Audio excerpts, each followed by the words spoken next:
So let me ask you guys something. How do you see yourselves approaching your liberal friends or your neo-progressive friends about this message about how we need to build a bigger coalition? Like, have you encountered a situation like this in your life? How was it?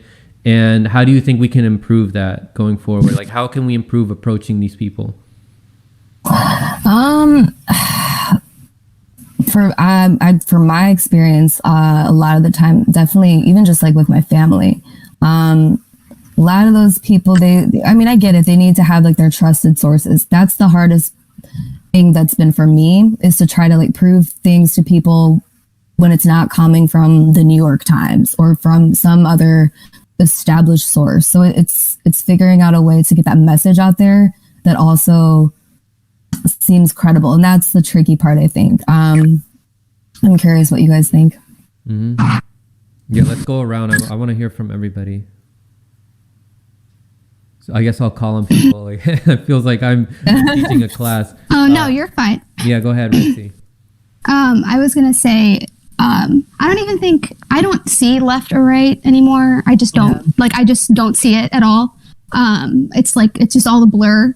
But I think it's more of like an ideological war, where you are just trying to talk to people and get them to understand, okay, you believe in this, why is that? What is the root of your belief? Okay, so you're mad at these people. Like, what happened to these people to make them come here? You know what I mean? Like, just with the immigrant thing, or just with if you understand the history of a lot of stuff, you can understand the present so much better, and there's just less bitterness because it's just more of like an understanding. And I do think that there are certain universal truths or universal laws. It doesn't have to be like biblical or anything like that, but it's just pro-human.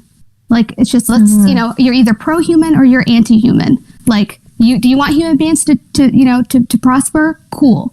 Like, we're on the same boat. Right. Oh, go ahead. Not to overly simplify it, but because there is no left or right. Everything is so jumbled up. Like, it's not even, it's all manufactured. Like, and not by the people.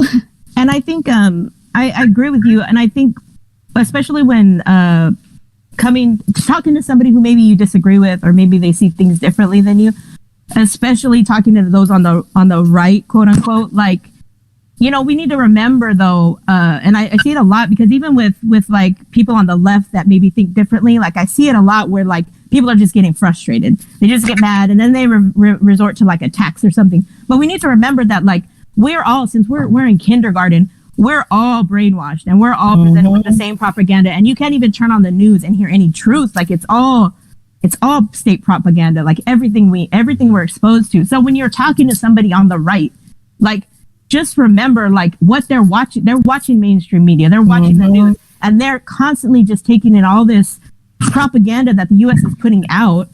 So we need to kind of like keep that in mind and like not come so harsh. Then I think we do have to challenge them though. Oh, we have to challenge where they're getting their information and where is their proof. You know what I mean? Agree with them, but also you need, like, you can't just, I've seen people like, attack them or just go on the defense, and it's like, nah, man, like, you need to try and understand, like you said, who said it? You or Ali was saying you need to try to understand why they are thinking the way they think, or why they're at where they're at.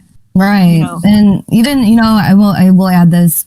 There's been a few friends of mine where we were talking and they were like, oh my God, it was, our government almost got overthrown. And I was like, well, I don't really know where to start with you, because, sometimes people, if you start off like way too deep, they're going to be like, oh, you're crazy. So I literally just sent them a screenshot of the New York Times front page, and then just something, I think it was off of Fox, and then like OAN. And I'm like, this is why. I mean, this is part of why, because you have people living in different realities. Like, one is getting one information from this chamber, one is getting from that chamber. So the more I think that's highlighted is also an effective way. I've learned, at least for me, the more I talk sometimes about it, people might get lost if they don't really know about what's going on. So just showing them documents, showing them pictures, you can't really argue with that. just like original documents. Like, hey, look at this memo from 1963. Like, or the source. Yeah, for sure. I'm glad Literally, you that said was that. the actually. But even when presented with facts, I mean, you got to remember too, like some people don't want to hear it and they shut it out, and it's cognitive dissonance, and they're just like, they don't want to challenge their beliefs, and if you're challenging it, they're just going to shut it down. So like we also have to keep that in mind as well, and keep the patience, and keep, like you said, you just kind of keep at it and keep showing them, and eventually, you might wear them down a little bit. Yeah, to bring them around. And I think it was Skeptic. He said in the chat, he was talking about reaching out to people that are already like way disenfranchised. And I agree. Instead of just being only focused on changing minds, because think how hard it is, for us, like yourself, to change. It's hard. Yeah. So the less it's about like completely converting somebody in one day. That's not even what I'm seeking to do. I just want people to have multiple sources of information so that they can make decisions instead of, you know what I mean? Like if your message is so good, you shouldn't want to be canceling others. You should, I think, want more opinions and more thought. Yes. Like so I love just looking at the chat and seeing all these people talking about this and saying this is refreshing. Like that's what we need. That's what people are desperate for. So the more more information, the better. I just want to check to make sure, like, is my mic sound good? For some reason, my computer keeps lowering it down. You sound good to us. You sound good to me. You got your feedback from the chat. Yeah. Okay. So let me hear from Anthony and then Skeptical, and then I'll give some comments. I mean, like, I agree with what Skeptical says, and the reason I agree with him is because things we said with Marcus the other day. It all comes down, and Ali too, what she said about the sources. Like right now, like Franco, you know this better than anybody. Like I've shown you a lot of this information. Right now, the Great Reset is leaning neoliberal, and like right now, and now Biden won. Biden won on the strength of the media hiding him and promoting his Malthusian bullshit. I mean, that's going on for a long time, though, Anthony. Like that's been happening since like the I don't even know, since Rome, literally. COVID changed everything, Gretzy. You know it did. No, I know, but I'm just saying, this has been I'm not even. Steroids now. It's on steroids now. Like, you can't talk to liberals now.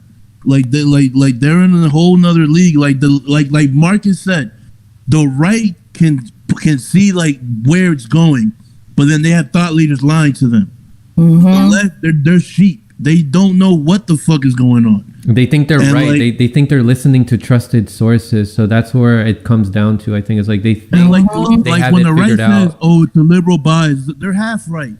They're right that side has a bias, but they don't see that the neocons and the neolibs want the same goal at the end of the day, and it's the corporate state, and they're succeeding at it. Yeah. So like.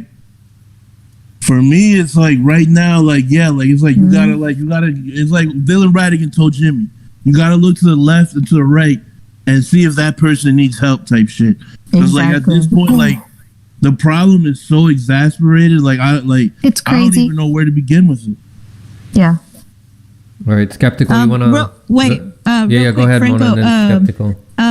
Sleepy J says to make sure your automatic mic volume isn't on in Discord. I don't know what that means, but I'm just letting you know. Okay, I'll make sure. Yeah. So let's hear from you, Skeptical.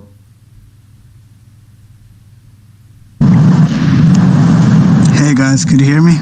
Yeah. All right, so I like what Red Sea Socialist was saying before about like trying to understand why people believe what they believe. I think on the left we have this culture of like jumping down people's throats, and I think it's understandable in a sense because all of this politics is very personal, and I mean it has a big effect on our future, right? And especially with people who are already well politicized and they already studied this to a degree, it makes more sense to be argumentative. But when we encounter like random people on the street we should make sure we don't jump down their throats. We should try to understand them before we try to like teach them anything or explain anything. We got to understand why they believe what they believe. And I've been trying to push this thing called street epistemology into the progressive movement. And I would say so far, I basically failed because nobody knows what it is so far. But I discovered this shit a few years ago. It's kind of like the Socratic method, but it's centered on the idea of verification. Like, not just what do you believe, right? Because that's what we usually talk about. I believe this. Oh, well, I believe that. Instead of what they believe, they focused on why do you believe it and how do you know it's true. So it's like, it's more lined up with the communist ideas of like verifying things through practice, testing things out, you know. I think if the left can use street epistemology to our advantage, we would definitely get farther than we are right now. We'd be able to communicate with people that don't know much without intimidating them and helping them think in a deeper way. Yeah, for sure. Yeah. Yeah. And I wanted to ask, do you agree that... Hold on, we can't hear you, Anthony. Skeptical, can you mute your mic so we can... All right, there we go. Go ahead, Anthony. I just wanted to ask Skeptical, since like he's like of the Marxist bend, we need a clear-cut list of demands so we don't go through this BLM gets co-opted by Biden BS. We need, like, when you go out of the street, like, we need to ask for the things we need in our communities, because that's what, like, these broad lists, like, oh, defund the police, this, like, bro, like, you're never gonna defund the police in a capitalist system, and like most people don't understand, like, they're even in a capitalist system. So like the list of demands is essential, and like to stick through with it. Like, what do you think about that, Skeptical?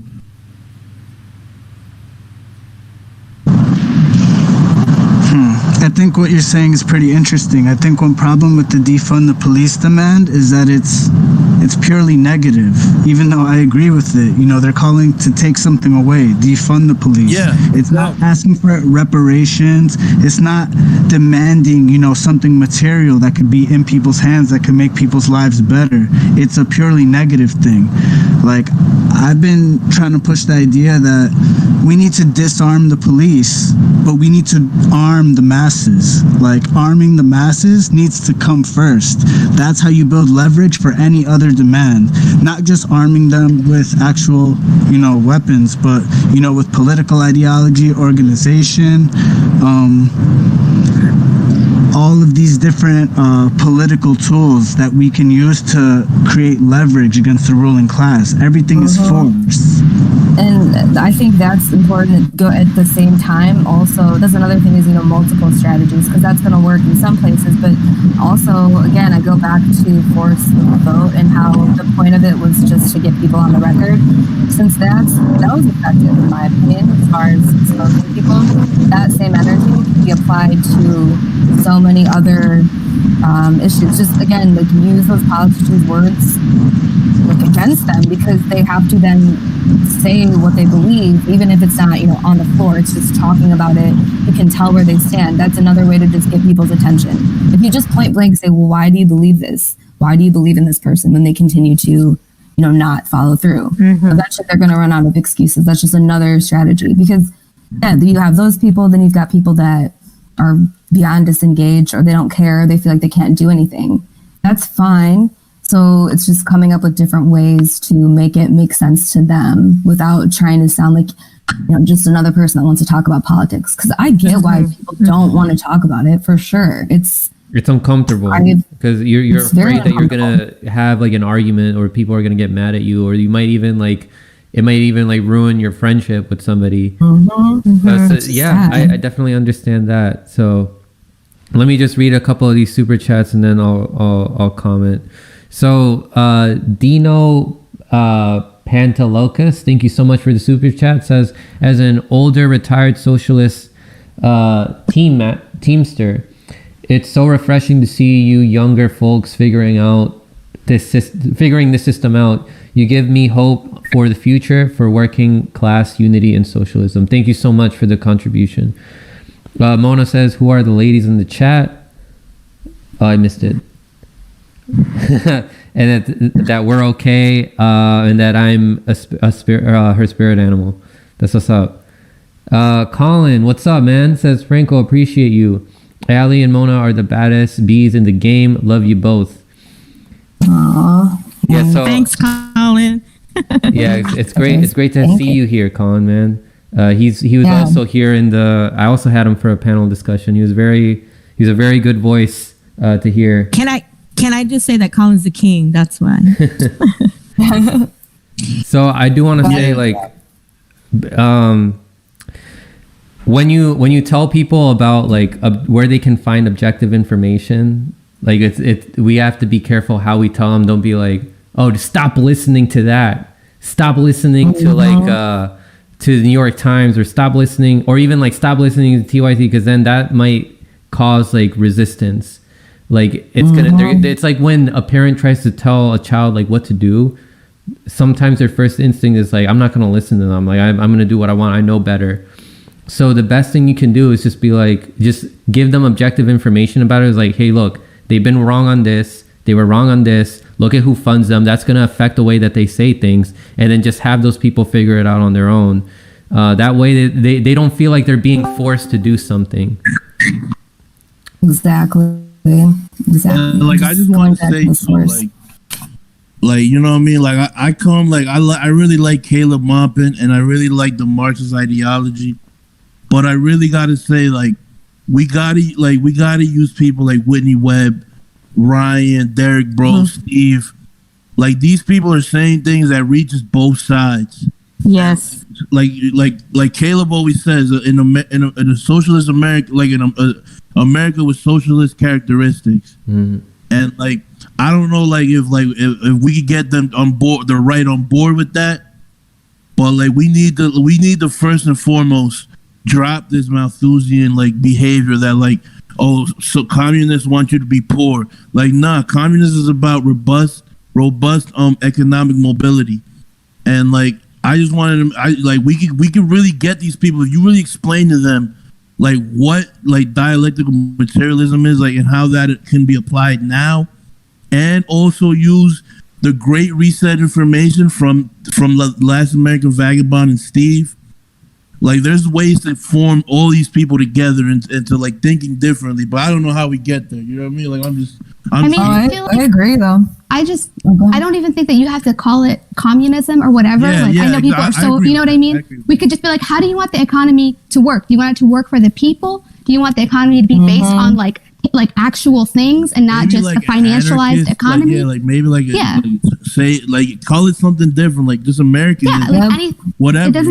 It doesn't even have to have a name. You could just like explain it, like describe it. You know, exactly. Like, do you like war? Exactly. So Fuzz the Fair, like, because that's the thing. We got people like Vosh telling you like, be happy with your can of pea. He had a video yesterday where he's like, people don't want steak, they want their can of, like, bro, like this is just social engineering in the flesh, and this guy's got an outrageous fucking like following, and it's like these young people that don't know better.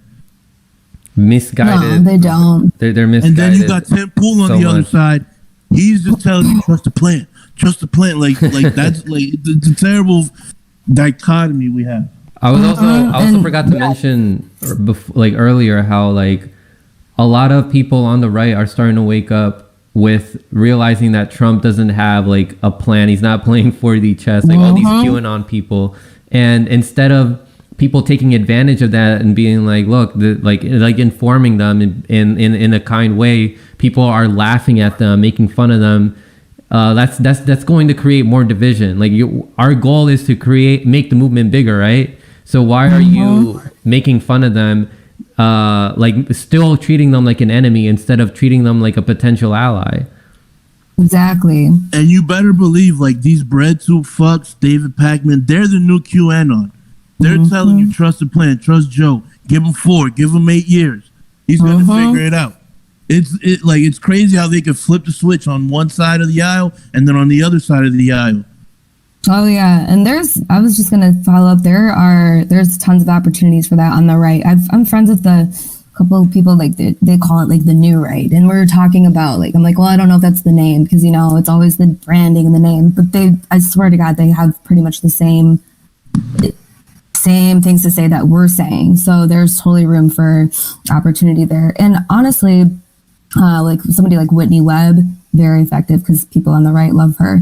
But I was going to say another really effective tool. It's kind of been like the year of the comedian. Like think about it. Like why it's hilarious, but like somebody like, I don't know, Tim Dillon, Jimmy Dore, you have all these comedians that are coming out Tim and Dillon. they're the ones that are speaking truth. Yeah. Like I found out about Whitney Webb on Tim Dillon, and it's a huge following. So it's kind of been like the year of the comedian. Those are the people that are also really, really good. Not all of them, but a lot at explaining things in a way that's not super political. So I think that's also really helpful. Yeah, Ryan, for sure. Ryan Christian from The Last American Vagabond was saying like there's a way that comedy can work in like waking people up, like having people realize truths, because you're not doing it in a forceful way. You're doing it in a way that like it's trying to make them laugh.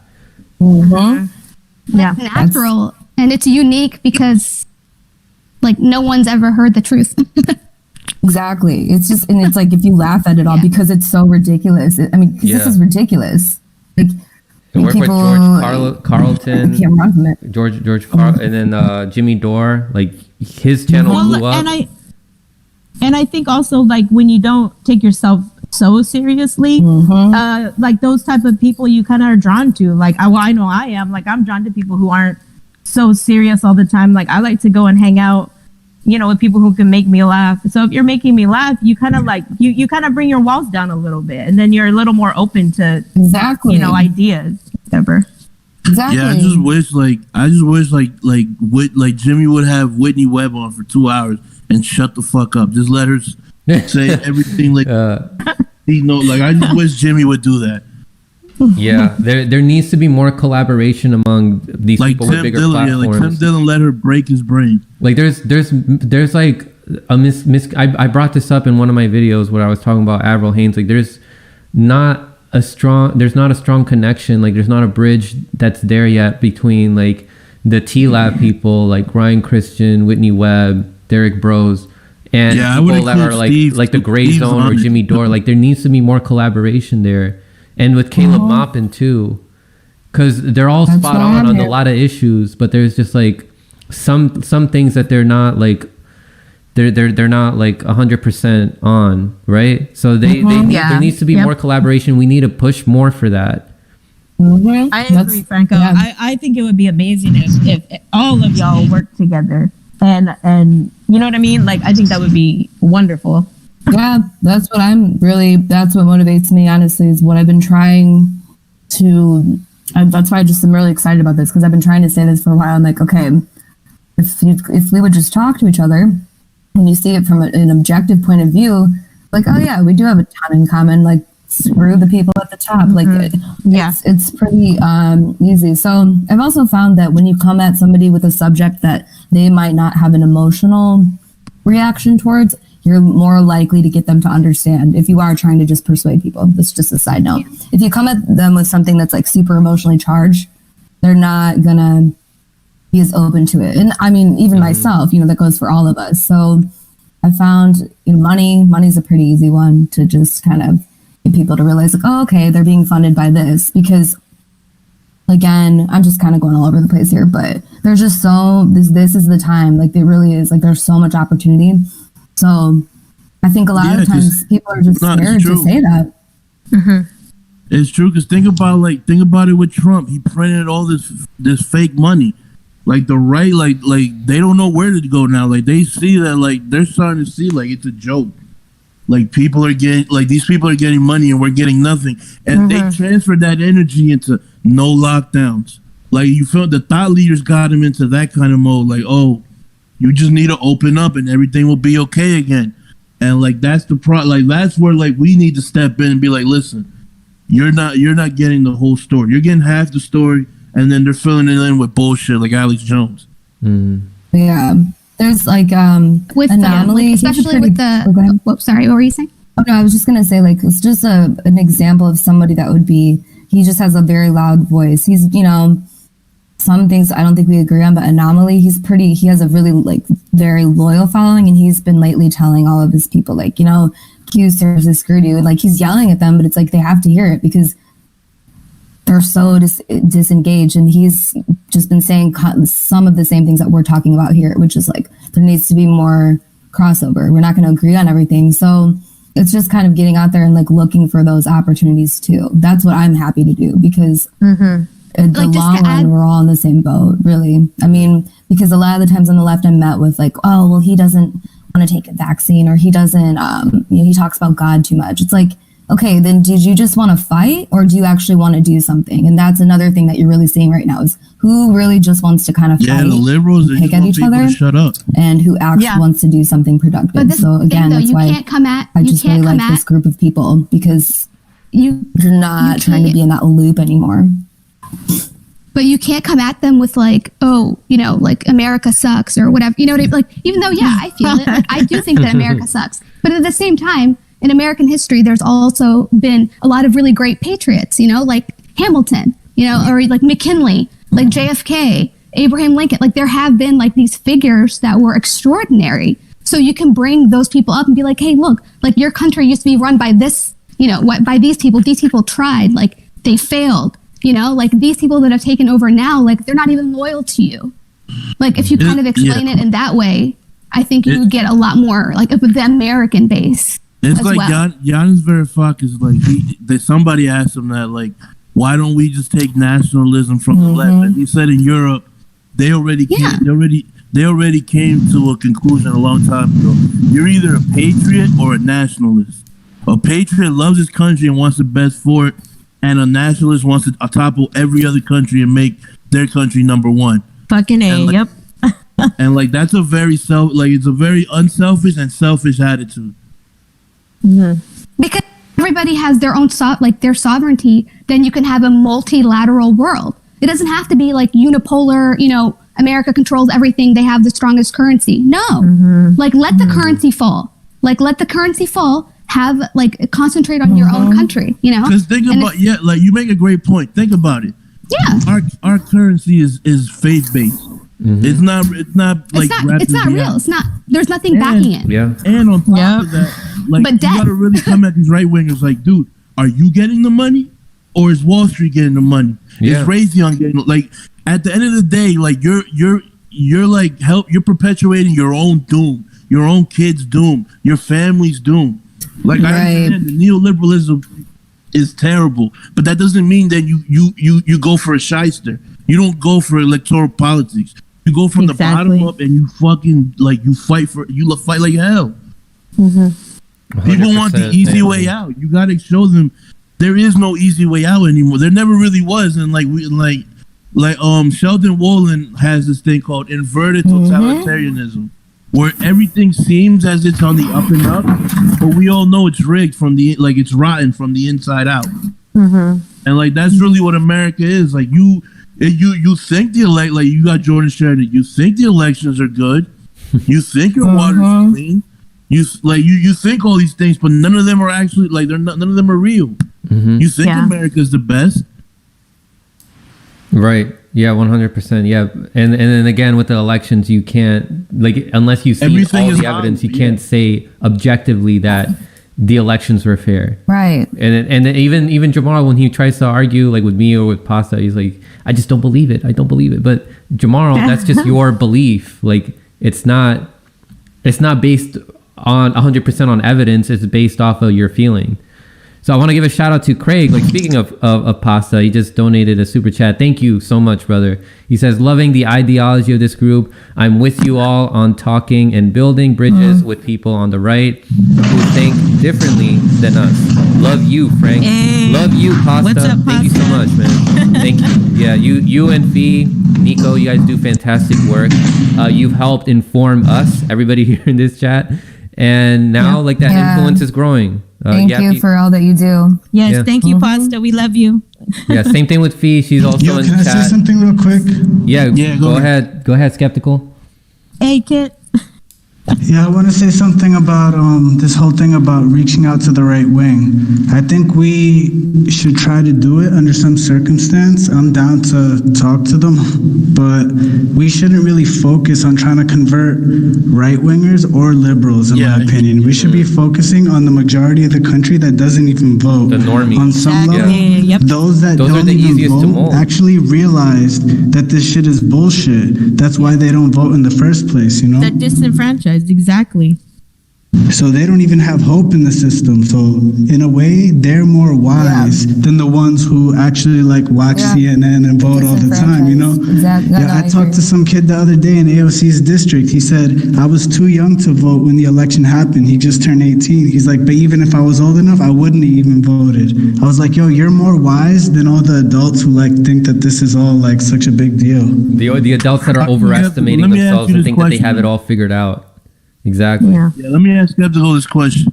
Like, I used to think that was the case, but like, you know what I mean? Like, all right, it's a very limited like exposure, but I got family members, I got people my age. If they're not into the liberal left thing, they're into sports, they're into art. There's a million distractions that like I don't give a fuck about politics. Everything's not like I don't give a shit about that. Like, leave me alone. Like, there's this attitude of like where people do not care. Like, do you Yeah. like? Do you think that's a problem or not? Like, cause that's like a roadblock I've had with like relatives and shit. I People think care about. I have an family. answer for that, Well, Anthony, but I'll let Skeptical and Mona go first. And I want to thank Tony for the super chat. He said he loves seeing Mona on here, and he likes that her voice is being heard. But yeah, go Thanks, ahead. Tony. Well, I think. Oh man, I forgot what I was gonna say. Go ahead, Skeptical. Yeah, Skeptical go first, and then Mona. All right. So, yeah, I think that's definitely a big problem. But at the same time, maybe we need to see if there's any positive aspects to these other things that people care about. If we could somehow, like, make it fit with politics or relate it to politics. And that goes back to what I was saying about street epistemology. Before we can really teach people anything, we need to hear them out and listen to them and see what they're about. Then we could, like, figure out what to say. A lot of times, leftists are like preachers. You know, like they might as well just be talking to a wall or anything. Like they got the same message for everybody. And we don't really know how to like tailor our message to the individual that we're talking to because we find it difficult to actually understand the people we talk to, you know? A lot of leftists, like we feel like we know everything. And I guess that's understandable because we do know certain things. Like, yeah, we realize certain things about society. So like we want to tell everybody what we think. We're tellers, you know? That could be kind of a problem. We always telling people shit, but a lot of times we don't listen. Yeah. And I had to learn that the hard Yeah, way. and like I there's think, definitely levels to it. There's people that they tell you they know shit and they Yeah. really don't. So like I think Comes off as intimidating. I think Yeah. a lot of times, like my friends, I'm thinking about like my coworkers and people that I work with that don't follow politics and they don't believe in the system. They say it doesn't work, which obviously we know it doesn't. Votings, whatever. But I tell them like, the same thing, Anthony. They tell me like, well, I don't really care about it. It doesn't really matter. And I'm like, no, but it does. It does matter. yeah, It does everything impact you. everything is political. yeah, that's So, but I that's agree what I with was. that. Mr. Wilson, but I you see agree with Mr. Wilson in the Skeptical. chat? Me and But- Prob had to convince him that like, dude, you're getting It censored is. from YouTube. Yeah, And he that's didn't the believe thing. it. Yeah, And one yeah. day, That's where I was But, getting at, like, Anthony. Like, yeah, there's always like- sorry, Mona. I'll let you go after this. But there's always something that people do care about. Like, I had friends who when they had their YouTube channel, and then I started talking to them about net neutrality and how YouTube takes most of their money, and I was like, that's all political. And then I tell them like where the root comes from. It's like because these corporations pay our politicians to allow these policies to pass. There's always going to be something that people care about that you can trace back to Yeah. politics. Sorry, go ahead, Mona. Yeah. And like Skeptical was saying, like we have to tailor it to the person. And I've noticed that when I talk to my friends, I'll talk about something they care about or something that directly impacts them or affects them. And I'll tell them something that maybe they didn't know. And they're like, oh, wow. But that's exactly what we need to do is find something they care about and make it real to them. And then they start caring, because if we don't do that, they're not going to care. They're going to be like, I don't care. It doesn't impact me. But like you were saying, Franco, like that's what we need to do. We need to like reach them with something that matters to them, you know, because a lot of times, especially in this society, in our culture, we're so individualistic, like it's just all about us. And we don't really care if like if we have healthcare, okay, cool, I have healthcare. Who cares if everybody else has it? And that's just our culture. That's the way it is, and we need to change that with our kids, teaching the next generation coming up. Because I'm like 36, you know, like they're younger kids than me, but like, you know, and I try to teach my students that, like, you know, it's we got to think about each other, and we got to care about each other. And we got to fight for each other. And I know, like, you know, nobody here probably is a fan of Bernie, but I remember he gave that speech, the one that AOC was at, I think it was like in New York or something. And he said, like, look next to you. Are you willing to fight for that person? And whether I like Bernie or not, like, I agree with that message. Yeah, like, that message that's is what good. we should be doing, is like looking at each other and saying, are you willing to fight for the person next to you, even though you don't know them or that you don't love them or whatever? Like, you know what I'm saying? Like, we need to be willing to do that, but like bringing that message to the people that, you know, we work with, and a personalized message. So I think I agree with Skeptical on that one. Thank you, Pasta, for that other super chat. I said, give them bread and circus and they'll never revolt. Yeah, but like we were saying, like there's going to be something that in their life that's important to them that they can trace back to politics. We just have to figure that out and point that out to at least the people close to us. But I gotta head out, guys. I really enjoyed this conversation with you guys. We got to do more of it, but let's go ahead and close off. We'll go around each person so you guys can give your closing remarks. So who do we start with first? Because I got to go help my dad with something. I don't really have anything to say, but I just want to say bye to everyone and thank you guys for all the like wonderful comments. You guys are so sweet. And I have fun with my people on here. I'm so glad that I found every one of you. Like, I feel like you're really like my community, and I feel like I'm so grateful. Like, my heart is full, and I'm just so thankful to know all of you guys. Even you in the chat, all y'all in the chat too. Thanks for having me, Franco. Yep. Take care. Bye-bye. Same Bye. here. I would just echo everything that Mona just said. Every single thing. Yeah, you guys We're all, the same person, that's why. you guys had like really great ideas to say. Like I learned a lot from you guys, and I encourage other content creators to do something like this too. We want to give your audience a voice. Like, we want to make them feel like they're part of the journey that you are creating with your content. So who's left? Ali and Anthony. Yeah, I'm having Skeptical left? Oh shit. Oh no. Maybe his phone He died or skipped. something. Nah, yo, I'm just happy you let the girls on this time, Franco. They were well needed, and I hope we could do it again. And much love to the chat, showing love. I fuck with all y'all.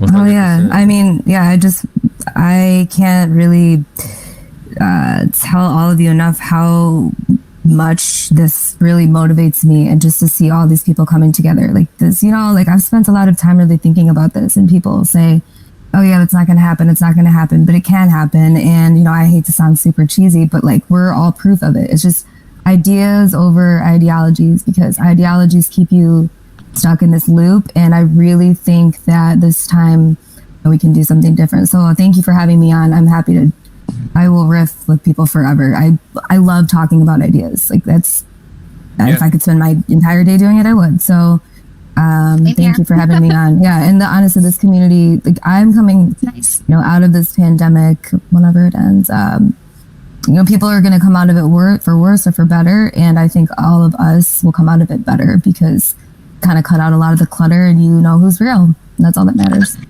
We started out talking about Jordan Cheriton and talking about like some of the problems there, but we ended up talking about solutions. And that's what everybody who makes content about politics needs to remember. Always make room to talk about solutions. But yeah, I'll leave you guys with that. Thank you guys so much for tuning in. Oh yeah, Fred. Can I say one more thing? Yeah, go ahead. Yo, I'm gonna drop a link in the chat. Everybody, you should join the Discord. Yes. So we Join need the all of conversation you in the there. Discord. I'm As also many on people as Rockfin. possible. Yep. I'm also on Rockfin. You can find me there. I'm going to figure out how I can multi-stream. So you guys will see more of that. You guys can contribute via Rockfin and YouTube. I prefer for you guys to contribute to Rockfin, because YouTube steals a lot of our money. So take care, everyone. I love you all. And don't forget to stay informed. Bye. Thanks, guys. Yeah.